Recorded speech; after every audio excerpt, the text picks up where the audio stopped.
Hello, you've reached Randy here at the Vinyl Junkie Podcast. So, this is a very different episode. I'm not even going to count this as an episode. It's more like kind of bonus content that we've created here. I was actually showing off the Riverside app to a buddy of mine, Edward Jackman. And so Riverside is what we use here on the podcast to record the podcast. So he wanted to check it out. So we hopped on a session, hopped into the studio. We're chatting away, and that's when I found out that Edward's a little bit of a vinyl junkie himself. So, anyways, thought I'd share a little bit of that conversation with you guys here since I did record it. And I hope you enjoy. All right, talk to you guys soon. Hey, hit that subscribe button and like and all those things, and we'll catch you on the B-side.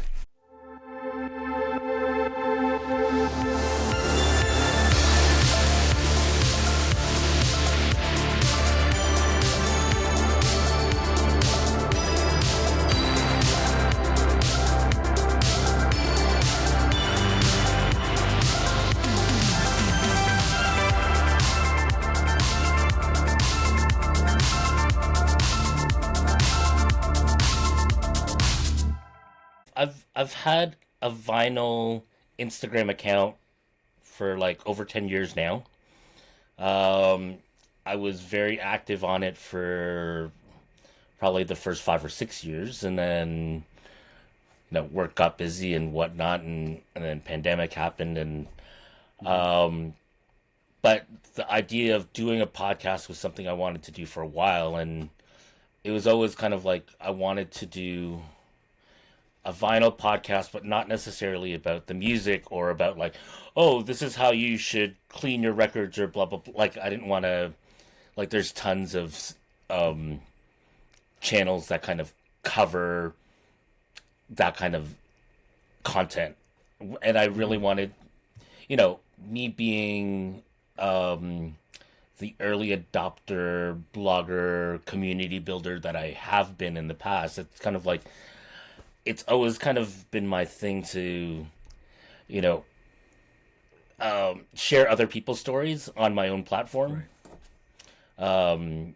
And that's kind of what I wanted to do with this is kind of, share the journey of the collector and how that, revolves around the music. And obviously, yes, we will talk about Madonna, or we will talk about like the Rolling Stones or whoever, but it's not focused on them. It's focused on like Ed's story, and how the music inspired you or whatever. It reminds me of the scene in High Fidelity, his record collection and how it's sorted, if you remember that. And he has to, it's autobiographical. So in order to remember or where he placed Rumors by Fleetwood Mac, I think the scene was something to the effect of he had to remember that he bought it for someone's birthday but didn't give it to them for selfish reasons. I thought that was amazing. It's one of my favorite movies. I would never find my records. It's like I have stories that connect with a lot of my records, but there's no way that you could kind of No, it's very facetious. Yeah, I get file it that way. Yeah, I mean, it's very poetic for the movie in that he just stayed home to sort his records, and sounds like, he does that, every so often, and that somebody comes in and is like, can obviously recognize right off the bat it's not alphabetical, right? And he takes great joy in explaining how he sorts his records. It was a great movie all around. Is that a vinyl record clock behind you? It is, yeah. Actually, it is. And I've got, That's hilarious. I've got coasters here, too. So the clock and these coasters were a gift from my daughter. As far as, because, I'm a bit of a vinyl junkie myself. I don't have an extensive collection like you, but having been a DJ from years and years ago, working with, vinyl instead of, obviously never got into the newer style where they were cutting with platters and whatnot, but the old Technique 1200s and 12-inch singles and going downtown to play the record and things like that. That was a mainstay for me. That was something I loved doing. Yeah, so I'll give you a fun story, actually, if, as far as vinyl goes. And it was in Toronto. So years ago, when the Broadview reopened as a boutique hotel, the Okay. Broadview Yep. Hotel there.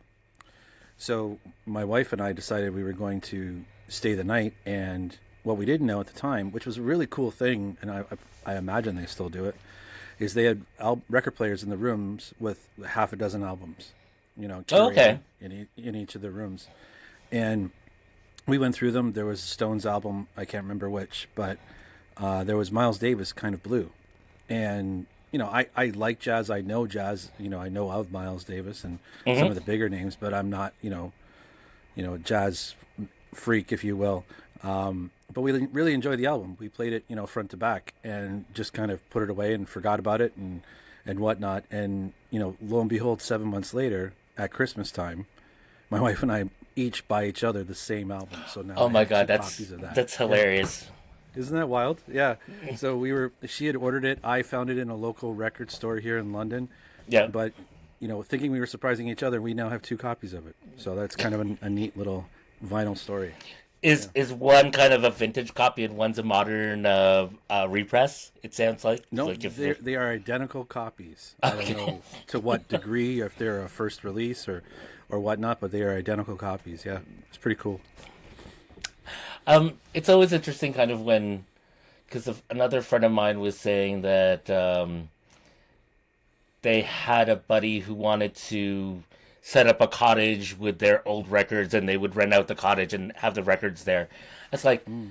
that sounds fantastic, and like it sounds great to rent a hotel room and there being records there, but like part of me's kind of like what prevents anyone from just walking out with the records, or like records are just so fragile in a sense, or delicate, and like the slightest bump and then you could easily scratch up a record. It just Yeah, seems like I love the idea of it's it, but at the same time definitely a it's leap kind of of like faith it for seems like sure. a nightmare. Yeah, you're kind of gambling with the well-being of the album, or if somebody. If I liked Miles Davis, Kind of Blue a lot, and I was that type of person, it might have been in my bag when I left, right? But Yeah, like it's you like hope. are they? It's like okay, you're checking out. Okay, someone needs to go run up and make sure all 30 records are still there before you check out. It's like Right. Yeah, and I kind of like to think, and it may have been the case that, and much as like if you ever been to Prince Edward County or things like that, and the bed and breakfast kind of scene is the local artistry, or the local vendors, they incorporate into their rooms. So, mhm. that might have been a record shop's albums, and if you wanted to buy it, you certainly could, or at least Yeah, that would be a cool idea, right, for supporting local, right? yeah. That's cool. So yeah, is So there extensive anything else? collection. Yeah, it's there's 4,000 records behind me right now. Oh, nice, nice. So there's all the regular albums, and then up there, there's like the bins up top are all 45s, and then there's box Nice. sets over there, and then yeah, it's Cool. a it's a lot. I had to move twice with these, and that was a little bit of a pain in the ass. But otherwise, yeah, it's been a journey. Yeah. Yeah. um, I've been the last couple of years. I've been a bit slower in terms of collecting, um, and I think like moving forward, it's kind of like I'm, I need to figure out kind of what I say yes to and what I say where like do I buy this or do I just kind of stream it? Um, I see. bec- Okay. because I think like when this collection first started, a lot of it was, uh, used copies. So they were like, like $5-10, Mm-hmm. or like dollar bin finds or whatever, or Goodwill finds. Um, and then in the later years, it was kind of like, oh, you know, the newest album from so and so, and those are like the newest album from Taylor Swift. It's like $50 at least, right? Like it's Yeah, yeah. and two albums that's $100, and that Mm-hmm. adds up. And Very true. that being said, I have albums where that are fairly new that are you know have potentially gone up in value if I wanted to sell it. Where it's like, oh, I originally bought it for 40 and now it's worth like 300 just because it's Right. like not available anymore. Mm-hmm. Not that I'm in it for that, but at the same time it's kind of like, well, it's it's the joy of listening to it, but then it's also a little bit of an investment, or Sure. a little nest egg if I ever need it.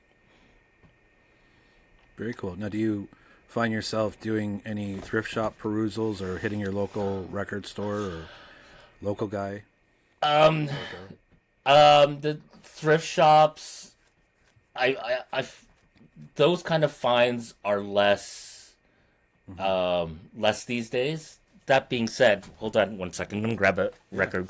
So it's funny you were talking about going down to play the records, and for me, like back in the day, I wasn't aware. Well, I guess I knew play the record was there, but I never actually went in there back in my high school days, and Mm. I went to Tracks, which was Yep. up the Star street. Sound before that. Yeah. It So was I went to it was actually, yeah. Tracks, and I guess in my high school days it was kind of like I just bought the odd like house record, like 12 inch Mm-hmm. that just like, oh, I really like that one. I really like that one, and it was just kind of a thing. Um, and this record here, I I I had on CD back in the day, Yeah. and then I found it. It's like Dance to the Underground. It was Yep. like full album house, basic house anthems and stuff. So in here there's two records, and I actually found this at a Goodwill for $3. No kidding. So it was Dance of the Underground. You dropped off there. What was it? The title? That's Uh, the title or the artist? that that's the title of the compilation. Oh, right. Um, Okay. but like it has you know, Wake Up by New Civilization. It Hmm. has Burning. It has like a whole bunch of house tracks that like I actually had this on. Like I've never had the vinyl version. I like back in high school I had this on CD. So when I And found it, I remember. Sorry, I remember these compilation albums too because they would just kind of mix into each other in some cases, yeah, and it had a lot of like Follow Me and Break for Love by Rays and all that stuff, right? yeah, And I think Follow Me's I on thought what you here. were gonna. No kidding. I thought what you're gonna pull up was like Little Louis French Kiss. I thought just by looking at the album and the white label, I thought that's what it was gonna be. But that was my There's time. And Tracks where it was used to be like called Star Sound, I want to call it. okay, And of course, like DJs at the back, and we'd go in for our 12-inch singles, and we would come out there with half dozen, 8, 10 albums that we wanted to just get right back because my buddy and I were partners. We had a studio, the Technique 1200s, the Newmark mixer, all of that, and whether it was extended plays, but there was some breakbeats and compilations that just kind of mixed together that were like how you had it as a CD later in the following years. Yeah. yeah. Well, no, that at that time this is like I originally bought it on CD Oh, okay. commercially back in the '90s. Like Mm. it was like a commercial release.